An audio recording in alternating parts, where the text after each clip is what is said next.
For all the good Kingdom Hearts 3 manages around the edges, making for a well-produced game, it falls short on the side of things this game has been so desired for.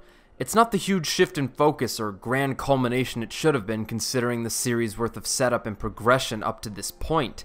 Instead, it's another stopgap in this drip feed of a story, and worse yet, it feels like a glorified spin-off. But while that may be the case, it has some excellent moments and comes close in a couple of places to hitting the level of awesome scenario people have been fiending for. The problem, the hottest takeaway people are going to ruminate on, the greatest sin of this game, the reason I'm making this video, is its succinct ending. And so, without rewriting any ultimatums, I want to talk about the issues with this game's final act and detail how it could have played out better, which I'm excited to do as I finally get to write some Kingdom Hearts fan fiction. And of course, I found a nice, snowy parking lot to get me in the mood. But before that, I first want to talk about the identity of Kingdom Hearts a little bit. Well, maybe not a little bit, a lot. Because there's an aspect of this series I'm sure many of you felt was one of the reasons the ending didn't go on longer.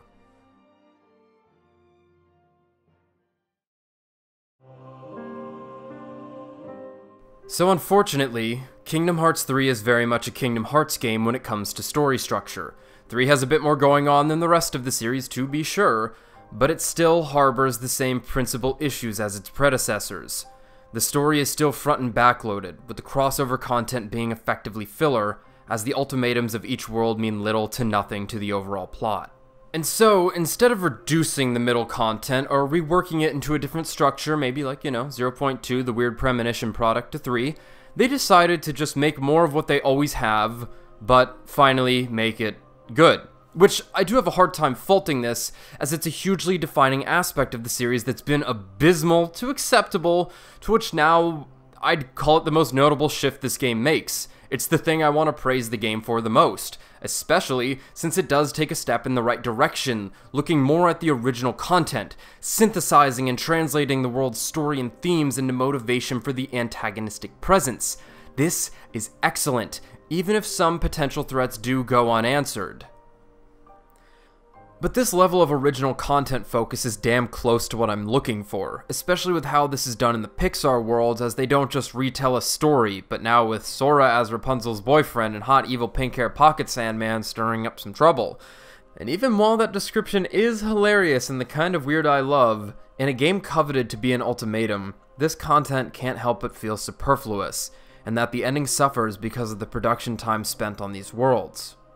Though, regardless of resources and production time, the direction taken with the worlds in 3 leave them nearly irrelevant, and they feel to be filler more than ever by the end. Even with the organization's presence in each of the world's stories, none of their motivations for being there end up mattering. I was honestly expecting some revisits either right before or right after the Keyblade Graveyard, at least to Ariandel and Corona, as the backup Hearts of Light plan was an intriguing threat that could have turned the story on its head, and make for an interesting scenario that ideally splits up the gang and provides sequences as different playable characters, something I think a lot of people really wanted in this game. A good chunk of the Keyblade Graveyard scenario involving the lesser organization members could occur here during these revisits as well, and give each group of characters room to breathe. And so that the re-establishment of the heavily sought-after characters throughout the story and game would have felt more earned, rather than a simple convenience to tie off a story thread to get on with the ending so the series can move on to the new direction Nomura has had in mind for years, which she'll probably do for the next saga also in the one after that, and the one after that, and the one after that, and so on and so forth ad infinitum, creating a never-ending cycle of limp conclusions in favor of the romance of what could be instead of what is. But hey, if that ain't the heart, I don't know what is. Anyway, before moving on, I mentioned 0.2 earlier. Not only because it's my favorite Kingdom Hearts game despite the atrocious frame rate, but because it's so unlike a standard Kingdom Hearts experience, which might say a lot about my feelings on Kingdom Hearts. Anyway, The structure of 0.2 is more akin to an action-adventure game with all the dungeon crawling and puzzles, and it tells an intimate story through the lens and focus of Aqua with a healthy amount of inner thought narration, a storytelling method I'm fond of and would liken to the reason I love Final Fantasy VIII and X so much. But more importantly here, 0.2 shows that Disney as a focus isn't needed for Kingdom Hearts to work, and that the original content can stand strongly on its own, that using the Disney aspects for backdrop and flavor works incredibly well, much like how Mickey, Donald, Goofy, Yensid, Pete, and so on have tied directly into the original content, and very much like how before, the Final Fantasy characters have tied into things, which, you know, the Final Fantasy characters, they're not here this time. And it's a shame they're not here, as Mickey, Donald, Goofy, and Yensid are tied in the best they ever have been, and in my weird Final Fantasy Disney crossover game, I would have loved to see the Final Fantasy characters given the same treatment as them. Like, the Kingdom Hearts series should not be above fan service. I know this series is juvenile pretension with some at least half-decent gameplay, but it's a crossover game at its core. Have stuff cross over instead of outright removing defining aspects in favor of other parts. And don't fucking at me, I know there's a Moogle. Anyway, I know 0.2 is a bit of a contentious topic, and comparing a 3 to 4 hour experience to full packages may seem ridiculous. However, I feel the structure and focus of that game is what people were looking for in Kingdom Hearts 3, or even the series from now on. Maybe not to that extreme, but that the game would be something less concerned with crossover material and nothing but concerned with the personal stories of the expanded cast of characters and the numerous plot lines set up, and that everything would be given its proper due. Now, I hope you enjoyed that filler section talking about the Disney Pixar worlds and what they mean to Kingdom Hearts. Now that you've gotten through that, let's get into what you're actually here for. Probably.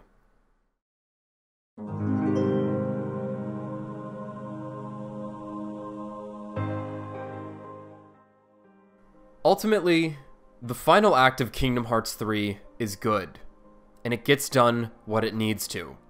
It's just that the methods to do so leave much to be desired. Some might say it's a bit too much like how you're making me feel tonight, and it's hard to let it go that Scala ad Caelum is a glorified boss fight arena instead of some immaculate final dungeon. But now, before you walk away, if you played or are playing that phone game, or was it the browser game? Whatever. If you've used a digital avatar to speak to ephemera, I think that's what it is, at least once, you get to take the W. Everyone else, including myself, we have to hold the L. All there is to it. Alright. 2 big problems with the ending scenario. First and foremost, Sora should not have been so pivotal to this ending. I understand he is the protagonist of the series, however, the conclusion of this game, the conclusion of this saga, isn't just about him and he's driving it, when he shouldn't be. He probably shouldn't even be in the front seat. Actually, every OC should be in the front seat. This old dude's fucked over everyone. Now, it's not that I don't want Sora around for the end, but for every moment I'm playing as him is a moment spent not playing as a character I want to play as more at this point. And that shit hurts. And it certainly doesn't help that fighting Vanitas as Aqua is the start of the final act, as if this moment is just a taste of what's to come for the rest of the game, that you're gonna get what you wanted. That you'll play as Roxas, Terra, Ventus, Lingering, Will, Riku, and hell, dare I even say, Axel. You know, this cool fan favorite character active in most of the games that became a Keyblade wielder and got more CG camera time in this game than anyone else. But nope, he's a jobber. He's a jobber along with everyone else that isn't Sora, which is really strange considering a significant amount of dialogue wants me to believe Sora is a jobber, even when he's handing out L's like it's his God-given right. And even his nobody doesn't job, but God, do I wish I got to not job as his nobody instead of watching his nobody annihilate Saïx. Huh?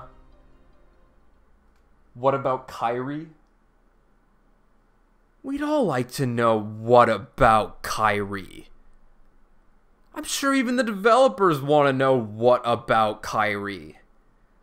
God. The lack of multiple playable characters throughout the final act aside, my second biggest issue is a large portion of the Keyblade Graveyard, and the Keyblade Graveyard itself, because 1, it's an ugly, uninteresting area that's had its due in a prior game, 2, its empty sacrament to the story only hinders the plot, 3, this is where all the unearned contrived plot tie-offs occur, and 4, most importantly, this is where you don't get to rematch Terra Xehanort as Lingering Will. The whole world is an encapsulating scapegoat for all my problems with this story's plot pacing and scenario, and it's ugly. That's a lose-lose. So, before I get into the fanfiction, I should say, I'm unconcerned with the necessity of the Keyblade Graveyard being the war battleground. I know it's one of the few absolutes this game was working with and it was set up a lot, but events could have occurred at a better, more fascinating pace if the same results of all the lights and darks fighting can occur at different times and locations. Like, Xehanort gets all the weird Keyblades anyway instead of literally anyone else getting them. Why does he get them? And also, we should send him to Scalad Column all of a sudden because we can do that, I guess. So I don't care. If they're not going to put in the time to set things up properly and explain things, I don't give a shit about the sanctity of the Keyblade Graveyard.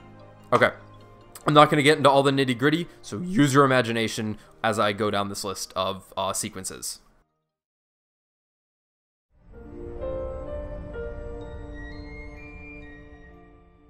All right. Final act begins. Aqua's unnorted, unanthemed, whatever. Time to get Ventus. The Aqua Vanitas fight occurs, though preferably without Aqua jobbing and Vanitas simply retreating. I know it was an exciting moment for Ven to burst out and save Aqua, but don't worry, I got you covered if you're looking for cool Ven moments, though I can take or leave this moment as is. Great, Ven's back, off to the Keyblade Graveyard. Now, all the events that occur here until Sora piecing himself back together in the final world still happen, except for Terra Xehanort's presence. I know he's strong and he did a lot of work there, but I would prefer others like Xemnas or Ansem to soften up the crew before they're defeated by the giant swarm of Heartless. Terranort's gonna get his due. We're gonna move him till later. It'll make sense, don't worry. So once Sora is pieced back together, instead of regathering the cast in a constant stream of dives followed by some weird time reset nonsense, Sora wakes up somewhere, alone. Destiny Island, Mysterious Tower, the Gummy Ship, even the entrance to the Keyblade Graveyard.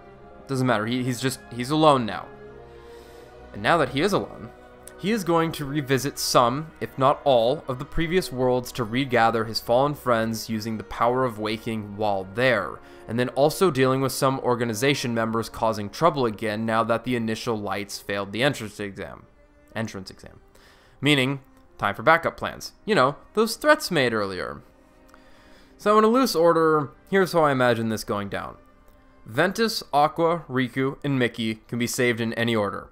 Aqua, I'd put in Ariandel. Oh my god. Calling it the fucking Dark Souls DLC. Arendelle, Aqua. I'd put Aqua in Arendelle, since an Aqua-Larxene interaction sounds worthwhile considering the few times female characters in this series have interacted with each other, let alone fought. So I guess I'm into catfights. And older women. Wait. How old am I now? Oh god. Then Riku is in Corona. Makes sense to me that Sora and Riku would team up to finish off Marluxia considering Chain of Memories. And Marluxia's strong as shit. Mickey is in the Caribbean. No real reason for this other than Mickey's lacking ties to others, and the event against Luxord in the Keyblade Graveyard was excellent, so just do that here now in the Caribbean, but with a barrage of tough nobodies instead of Larxene and Marluxia DMing my asshole. And then finally, Ventus is of course in Monstropolis. This last one's the only location character pair I would want for sure, as this would have a unique fight compared to the others, in which Ventus is playable in a boss fight resembling that of his final fight in Birth by Sleep. There could still be a Phase 1 playing as Sora and having Ven assisting, but the main event is a stained glass 1v1. I might even say saving Ven first is required so he can head out with Sora to save Aqua and return the favor, but that's just an idea. So then, once these 4 are saved, Axel must be rescued in Twilight Town, with an ensuing event like what occurred in the Keyblade Graveyard involving Saïx, Xion, Xemnas, and Roxas, except now it's taking place either outside the mansion, in the forest, or hell, even in virtual Twilight Town if that can get written in there somehow, since that would be pretty cool. Main difference this time, though, is that Axel demands a 1v1 against Saïx, which he of course obliges, with the player then given control of Axel. Great. Also, during this time, Xion is a clone of Sora, so this would be a really good opportunity to have them interact in some way, which they really didn't in 3 as far as I can remember. I should probably check that. Now, for the 1v1 fight that's going on, I'd say it ends evenly. There might be some health bars dropping, and you might actually beat Saïx, or it could just be timed, but it'll end even, we'll say, and then Xemnas is going to show up and step on Axel's hand, which is the funniest fucking thing in this game, next to Donald yelling at Xigbar, "Go away," at the beginning of the game. Anyway, then all the stuff with Roxas returning and Xion being magically remembered can occur, and of course, you play as Roxas in the ensuing fight with Saïx, with Sora and Xion as party members. We're in Twilight Town. That's Roxas' turf. You play as Roxas in Twilight Town. Next, we're gonna save Donald, Goofy, and Kairi. I saved these for last as they really are the most important to Sora, and so that Donald and Goofy aren't tagging along to these cool 1v1 fights, or like focused group fights. This can be the sequence where Sora does the continuous dives chasing after the Lich, but this time only through San Francisco, Olympus, and the Toy Box. I might even say give Donald and Goofy each a world you'd have to revisit like the rest of the crew, just so the power of waking stuff that is so intertwined with Sora's connection with Kairi is given as much focus as it needs, since it is this game's grandest ultimatum, and it might also have a chance to convince me that I should care for Kairi and Sora's relationship in some way. Maybe. Maybe. I like turn 1. Anyway, now the gang's back, +2. Damn, that's 9 lights. Now's probably a good time to have some fan servicey interaction between these characters, and preferably more throughout the rest of the game instead of this ridiculous scene. You worried? Guys! Sorry we took so long. Had a couple of plot points that needed ironing out. At least these two looked at each other, right? Alright. Keyblade Graveyard 2, Where's Terra Edition? Oh, well, that was fast. Oh, never mind. It sure looks like he's about to job 3 characters. If only there was some sick-ass space armor super boss as closely associated with this character as possible to stop this. Oh good, there is.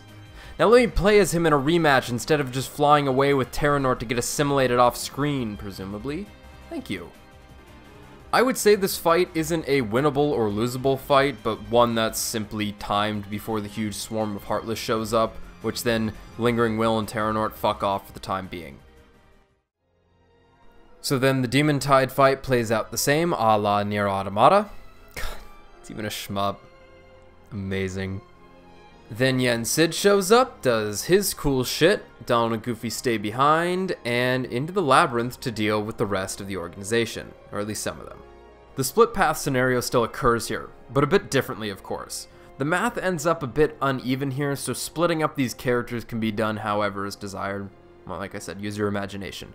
Personally, I'd present 3 paths at the start. One to Xigbar, where the fight will have Axel, Xion, and Roxas assisting. Oh god, that's really uneven. Whatever. He ends up being important, so he should be strong. One to Terra Xehanort, where Ventus and Aqua are assisting. And this one, I would say, when viewing the fight down the path, Lingering Will is fighting Terranort, with Aqua and Ven standing by watching. Then once the event is entered, Lingering Will assimilates into Terranort, and the rest plays out as it did.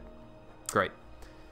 And then, of course, one path leads to Dark Riku. I think that's what he's called, where he will be fought alongside Riku and Mickey. Then when these bosses are defeated, their goodbyes play out the same as they already do. And I should note, this applies to the fights outside the Keyblade Graveyard as well. Like if he beat Luxord, he would say the nice, wonderful goodbye he did. Personally, my favorite of the goodbyes end up being Luxord, Xemnas, and Ansem's. And Larxine's. Hers was kind of fun. Moving on though, once these three paths are dealt with, more split-ups happen so that somehow, someway, Sora and Riku find themselves back together and now face to face with young Xehanort, whom has Kairi hostage.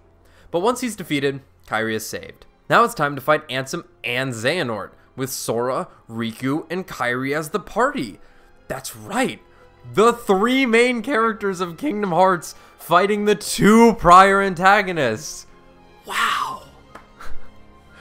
For this encounter, instead of the group fight where it's the two twins out at once, the twins tag team in and out as the primary focus, with one on standby assisting. They're throwing magic and all that shit into the arena. In turn to the twins swapping, so does the character being played. Sora is played when fighting against Xemnas, Riku against Ansem. No brainer. And then, whether it's a DM or a scripted event at the end of the fight, Sora and Riku are put on the back foot or disabled in some way so that there is a brief moment playing as Kairi to save them. That's right, viewer, listener, however you're experiencing this video. Kairi does something. I did it. I fixed it. I got you. The twins say their beautiful goodbyes, and in the respite, Xehanort swoops in and offs Kairi. Yeah, don't worry. I said I wasn't going to change any ultimatums. But luckily, sometime earlier in the game, instead of right before doing it, a plan was hatched to throw and trap Xehanort somewhere so we can fight him in case things went awry. And they have. So off to Skyla ad Column, everyone. I can't wait to get a lot of time to listen to the incredible theme that I know it's going to have, since I'll be going through an entire world or at least a great final dungeon now, right? Yes, that is right. So, instead of essentially going straight into the endgame fights, this would be the time to have a proper final dungeon with incredibly tough enemies like those mysterious adversaries that I fought in a corner thinking there'd be a level here, popping up all over the place causing trouble, and using abilities identical or reflecting those of the organization members already fought. Wouldn't that be cool? Huh? What? You're telling me that was intended to be a boss fight that utilizes the entire arena and even has the coolest looking DM in the game where they Knights of the Round your ass? And during the last strike of it you can reprisal 11 of them at once to finish the fight? Well, fuck me. Don't go Wisdom Mystic. Shit. Anyway, this final dungeon is completely gameplay and puzzle focused until reaching the final fights, of course. Possibly there's even an overall goal for the game to complete for the fights to be reached. Maybe the place is already warped or can be warped and spun like the final world. Could be a lot of hopping around on rails to different islands. There's a whole lot of possibilities. Anything you think of is better than nothing at all. Probably. Regardless though, I think this would be a good opportunity to split the gameplay up again among 4 playable groups this time, which would be Sora, Donald, and Goofy, obviously, Roxas, Xion, and Axel, obviously, Miku and Ricky. Yep, Miku and Ricky. Riku and Mickey. And then, of course, Aqua, Ven, and Terra. There could be designated segments for each, could be swapping between them at certain points manually. Like I said, a whole lot of possibilities. But here's a real simple idea of how this dungeon would go. Every group gets a section of the world and must find and defeat 3 of the mysterious adversaries, solving puzzles along the way and defeating gauntlets of enemies. If you like the chaos of how the group fights in the Keyblade Graveyard are, this would be the best time to have them, as in theory, the player has learned or is at least familiar with the enemy movesets. So it's not so overwhelming, and these mass fights do serve as a really cool boss rush. Then once that's completed, now it's time for Armored Xehanort, except this time, his 3 phases are designed for the 3 extra squads. What order do they go in? I'll say the Wayfinder's squad is last to bat since they're so associated with the old dude. Riku and Mickey are probably first, leaving Roxas, Xion, and Axel in the middle. Yeah, that sounds right to me. Obviously, this encounter is filled with personalized dialogue to antagonize each group, so that every phase should feel as if it's its own boss fight. And on a side note, I kind of like the underwater phase. I don't know if you keep it. I know you can see Daybreak Town, but it's pretty cool. Underwater combat wasn't terrible. Now, Since the Mysterious Adversaries boss fight is radical, and probably my favorite fight in the game now that I know that it's real and not a joke, this fight should still be included in some way. Probably right before or right after Goatnort. I lean more towards right after, as this gives the player a moment to re-establish playing as Sora before the final fight, and I think there would be something missing if there wasn't an all-at-once fight against the organization. So then finally, once Armored Xehanort and the Mysterious Adversaries are defeated, Final Xehanort plays out exactly as he does. It's a spectacular boss fight with plenty going on, and considering the attention Donald and Goofy got in this game, I really wouldn't have it any other way. They did this part very, very well. Like, maybe the Wayfinder trio gets some more shots in, but it's fine.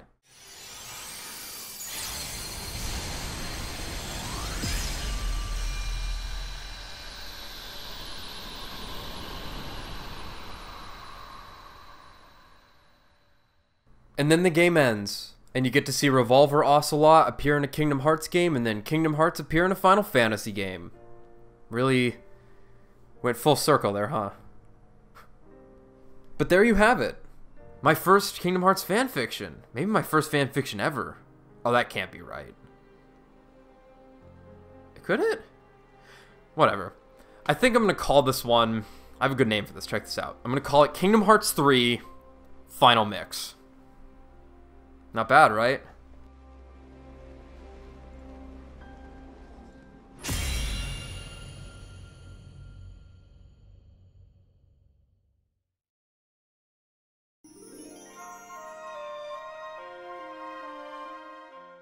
While Kingdom Hearts 3 lacks a lot, it's ultimately a fine game, and really more or less what I was expecting. But now, in the grand scheme of things, I feel there's more positive to take away than negative. Gonna be optimistic here.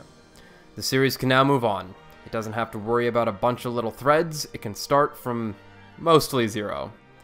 And if that secret movie is anything to go by, we can expect some drastic changes in the next entry. I love the secret movie, by the way. It's fantastic. Fucking bizarre. But personally, I hope whatever's next starts with a clean slate, that it rethinks how the game is played, what the structure is, and what the focus is, and that it captures the surreal and whimsical adventure that Kingdom Hearts 1 excelled at delivering. That it'll lean into the things that have made Kingdom Hearts so memorable for people, and that hopefully it has combat more grounded like in 1 and 2. I know I didn't mention the combat, but there's a reason I said it was a glorified spinoff. Anyway, another positive takeaway I should note is the production quality of this game. It's wonderful, and hopefully is a telltale sign of the technical quality to expect in the FF7 remake. And, yeah. I hope something I discussed or mentioned resonated with someone, that someone really likes my fanfic, or just kind of how I think of things or pointed things out. Though it really doesn't matter to me. I made this video so I could talk over Kingdom Hearts music. Anything else is just a byproduct. A win-win, really, if I got to do what I wanted and you got to take away something from it, so I'm sure you understand. Really, though, thanks for watching. 7 black pieces, and... just watch.